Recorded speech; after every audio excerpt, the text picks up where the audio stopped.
but we are going to see the Flutterman on Kohei's side activate that booster energy here, boosting its special attack, meaning it's going to be hitting that bit harder going into this first turn. We know that Sora's Flutterman does have the Choice Specs item, so it's already going to be kind of hitting very hard. The one thing that you would say that Kohei has, he has access to that Protect this turn, so if he wants to choose to Protect at the Tailwind setup, that is an option for him, but I think first thing on both players' minds is to get their speed control underway this first turn. Exactly. The Tornadus is in a prime position to go for that Tailwind, just trying to make sure that you're evening the score when it comes to speed. You don't want to give your opponent any unnecessary advantage. We're going to see the Fluttermane leave the field here for Sora, just wanting to avoid any unnecessary damage. As Heatran joins the field, able to take those Fairy type attacks much better than Fluttermane would have been able to do, as the Fluttermane on the opposing side is going to go for a Protect. Tornadus gets the first Tailwind up on Kohei's side of things, but is it going to be matched by Sora's? Yeah, and you are going to see the Tailwind followed up by Sora, and the switch into Heatran really nice here because the booster energy kind of makes you not that keen to switch out your Fluttermane, whereas if you've got the Choice Specs item, you don't really have anything that you've wasted that turn. You switch out the Fluttermane, if you're Kohei, then you have lost that booster energy. You're not going to be able to get it back later in the game if you switch it out.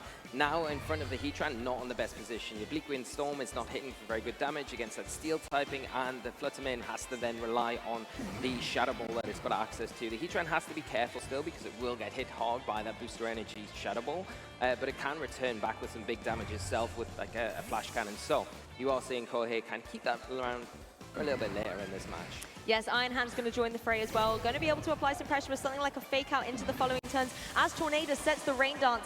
This is really critical because it's going to enable the Bleak Wind Storms to be able to have 100% accuracy, but it will also help the other Tornadus with that accuracy check as well. Yeah, the Kohei getting that Rain Dance on, and the Earth Power coming out, predicting that switch in, catching the Iron Hands, doing some huge damage this turn. Yeah, Heatran just hiding on the screen there, sneaking in that Earth Power, some good damage, and Iron Hands does not get in for free at all. Yeah, Kohei is setting up the Rain Dance really good because it weakens the fire type attacks from the Heatran. Of course, that's really great.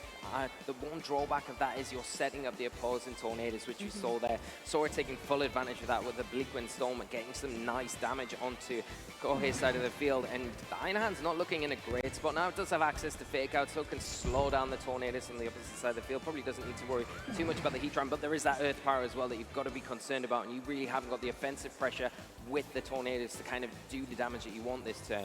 Exactly, Heatran leaving the field, maybe needed to apply pressure with that Earth Power a little bit later on, and Fluttermane is going to rejoin, applying pressure with that Choice Specs, hoping to maybe get a strong knockout. As Fake Out comes through, not going to affect a Ghost type. Fluttermane gets in relatively unscathed as the opposing Tornadus does go for the Bleak Wind Storm, not dealing too much damage into either of the Pokemon on Sora's side, as Tornadus on the other side fires off another Storm. It is a Typhoon across the battlefield right now. Yeah, and again, a great switch once again from Sora, bringing in that Fluttermane, very good on its special defensive side, able to take that Bleak Wind Storm from the opposing Tornadus, avoiding the Fake Out with its Ghost typing, and now in a prime position where it can just throw out maybe one of those Dazzling Gleams, pick up a double knockout pretty easily here and make it difficult for anything in the back to switch in to take that big damage. It's boosted now by that Choice Specs item that the whole Fluttermane's holding.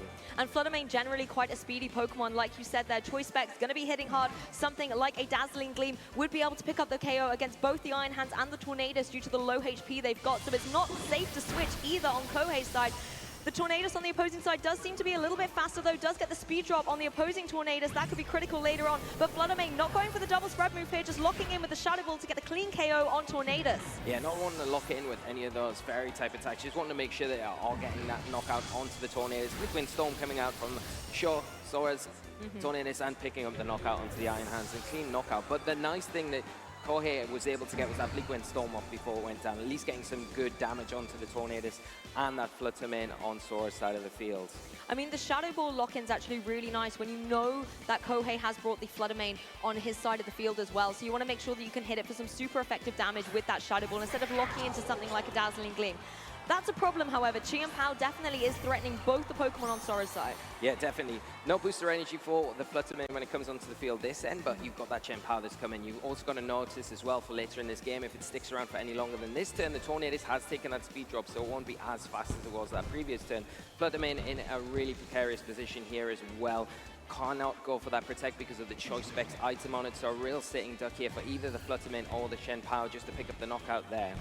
Yes, of course, as well, the Sucker Punch on Chien Pao could be really strong, trying to get a knockout against either of these Pokemon. There are a lot of status moves that the Tornadus could go for to try and bypass this, but Flutter Mane getting out of there, it's locked in. You know that it's going to go for an attack, and Chien Pao went for the Sucker Punch. It is going to fail as Tornadus goes for the Tailwind as well. So Sucker Punch, no matter who the target was, wasn't going to be able to kick there, and the speed advantage is now in Sora's favor. Yeah, and obviously that's great news for Sora. The Dazzling Gleam coming out, picking up the knockout on the Tornadus, but the key thing is he was able to set that Tailwind up once again, put that speed control back in his favor. That's really going to give him an advantage now going into the last few turns of this game, because Kohei's lost his speed control. Of course, Sora managed that situation really well, making sure that the Tornadus went down before it had the opportunity to set that Tailwind up, and managing his Tornadus just a little bit better, making sure that his Pokemon was supported. Does have to worry about that Sucker Punch, but now he's got the Amoonguss next to the Flutter Mane. Can redirect that Sucker Punch, so it gives the Flutter Mane a little bit more room to kind of maneuver, especially with that Tailwind supporting it going into this next turn. There we go, Lee. It's the Rage Powder, just wanting to protect the Flutter Mane on Sora's side of the field. As Flutter Mane goes for the Dazzling Gleam this time, super effective damage into the Chien Pao, brings it right down to that Focus Sash and chipping away at the Flutter Mane on Kohei's side of the field. Chien Pao not falling for the trap with the Sucker Punch, going straight for the Ice Spinner and gets Amoonguss out of here. Now Flutter Mane is incredibly vulnerable to something like an opposing Shadow Ball. Of course, Amoonguss has the last laugh in the face of that Chien Pao, using the Rocky Helmet to be able to get the KO against it due to it being on only 1 HP remaining, but Flutter Mane on Kohei's side is looking scary now. Yeah, and the Dazzling Gleam coming out and picking up the knockout on Sora's Flutter Mane. So doing a really good job here, and it does have access to that Protect, but it has to face down against the Heatran in the back. But Sora's kept preserved it for this point in the game. Going to be very difficult to deal with that Steel and Fire-type Pokemon. Yes, exactly. Heatran definitely has the type advantage against the Flutter Mane. Interesting as well, Lee, we haven't seen any Terrestrialization in this match. None at all, and I don't think either player really... It's been so fast-paced, I don't think any player really been back and forwards with the Tailwind, just trading damage, and I think Sora's really taken the advantage there, and maybe it's something that Kohei thinks about going into Game 2, maybe Sora also kind of thinks about. I think because we didn't really see the Urshifu come out in this game, probably didn't need to worry about it with the Heatran too much, and Sora's really managed the game very well from his point of view, utilizing that Heatran, but we are going into this final turn, going to see that Terrestrialization. Going to see a little bit of sparkle on the battlefield here in Grand Finals for the Junior Division as Heatran goes for its Grass Terra typing here, just wanting to make sure that it can maybe catch a Flutter Mane going for something like the Terra Water and being able to catch it with a powerful Terra Blast. That's what we're going to see as well. Kohei clicking that Terrestrialization button as well. We're backtracking now. Both players going for that Terrestrialization. They've heard us as we see the Water Terra type come out onto the Flutter Mane, the Grass Terra type onto that Heatran. But the Heatran also has at its disposal that Assault Vest. It's going to be able to take these big attacks from the Flutter Mane even better. And it's the Terra Blast, which is the Grass type going into the Water type. Flutter Mane picking up the knockout and giving Sora a 1-0 lead in this finals match. What a fantastic way to close out Game 1. Sora now 1 game away from becoming World Champion.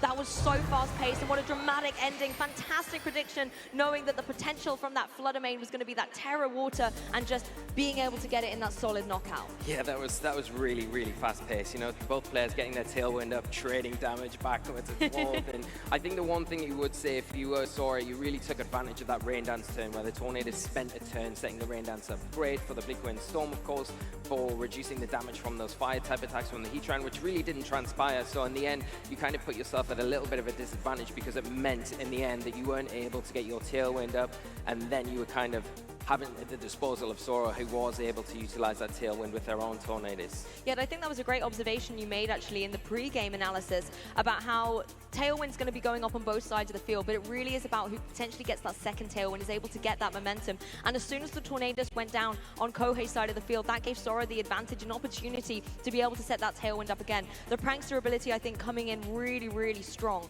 The other critical thing, I think, as well, was how the Iron Hands on Kohei's side really didn't play much of a role in this match. The Fake Out was null and void going into a Ghost type, and then it just didn't have the flexibility to get off the field, come back in, and apply pressure on Fake Out into something like the Tornadus there to maybe stop that second Tailwind. Yeah, that Bleak Wind Storm that came out when it switched in was just... it really put it kind of a few steps back from where Kohei wanted it to be.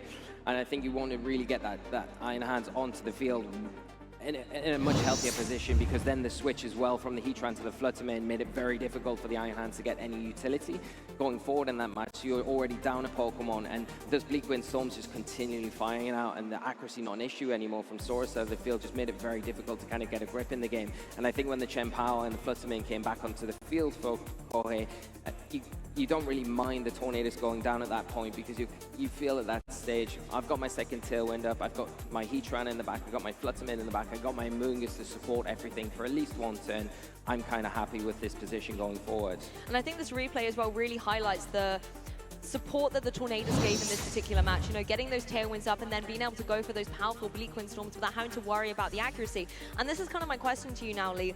At the end of the day, setting up that Rain Dance, it's great for Kohei to be able to hit his Bleak Wind Storms, but then you are giving the advantage to Sora as well. Do you think Rain Dance is going to be still something to be considered for Game 2? I definitely do. I think there might have to be a Pokemon choice. I'd rather see something like the Urshifu Rapid Strike come in for Kohei rather than an Iron Hands, and then you're able to maybe terastallize that, take advantage of that mechanic, especially with the typing as well, and you're taking advantage of the rain because you think about the Mystic Water that the Urshifu is holding, the Water Terra type on top of that, and the rain also boosting that Surging Strikes. It's going to be doing some big damage. It also threatens the Heatran and almost baits it into having to go for that Terra type, which then if you're preserving your Tornadus well enough, you can take advantage of those flying type attacks on that to threaten the Heatran from kind of both sides. So you've got the Bleak Wind Storm and you've got the Surging Strike, so you're kind of pinning in the Heatran, which was such a problematic Pokemon for Kohei to deal with in that last game. And you got to take your hat off to Sora because he really managed his side of the field very well and kept that Heatran to the very last